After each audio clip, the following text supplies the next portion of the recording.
ఇప్పుడు చెప్పే foods drinks తీసుకుంటే పేరుకుపోయిన టాక్సిన్స్ దూరమై బాడీ డిటాక్సిఫై అవ్వటమే కాదు 90% సమస్యలు దూరం అవుతాయి. ఆరోగ్య సమస్యలని దూరం చేసుకోవాలంటే మనం బాడీని డిటాక్సిఫై చేసుకోవటం చాలా ముఖ్యం. దీనివల్ల ఎలాంటి సమస్యలు రావు, ఆరోగ్యంగా ఉంటాం.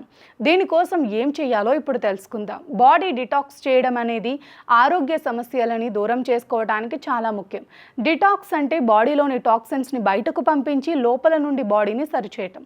దీనికోసం మంచి ఫుడ్ తీసుకోవటం, నీరు తాగడం, ఫాస్టింగ్ చేయడం, ఆకుపచ్చ కూరగాయలు తీసుకోవటం, గ్రీన్ టీ, బ్లాక్ టీ వంటివి తీసుకోవటం చేయొచ్చు. దీనివల్ల ప్రమాదకరమైన టాక్సిన్స్ దూరం అవ్వడమే కాకుండా జీర్ణక్రియ మెరుగ్గా మారి శక్తి పెరుగుతుంది. బాడీకి రెస్ట్ ఇవ్వడం వంటివి జరుగుతాయి. మనం శరీరాన్ని బయట నుండి మాత్రమే కాకుండా లోపల నుండి కూడా ఖచ్చితంగా డిటాక్స్ చేయాలి. డిటాక్స్ చేయడం వల్ల వ్యాధుల ప్రమాదం తగ్గుతుంది, రక్తం శుద్ధి అవుతుంది, మలినాలు తొలగిపోతాయి. ఎక్కువగా నీరసంగా ఉండి కీళ్ళ నొప్పులు, కండరాల నొప్పులు, తలనొప్పి, కడుపుబ్బరం, గ్యాస్ వంటి సమస్యలు ఉన్నప్పటికీ బాడీని డిటాక్స్ చేయవలసిన అవసరం ఉందని గుర్తుంచుకోండి.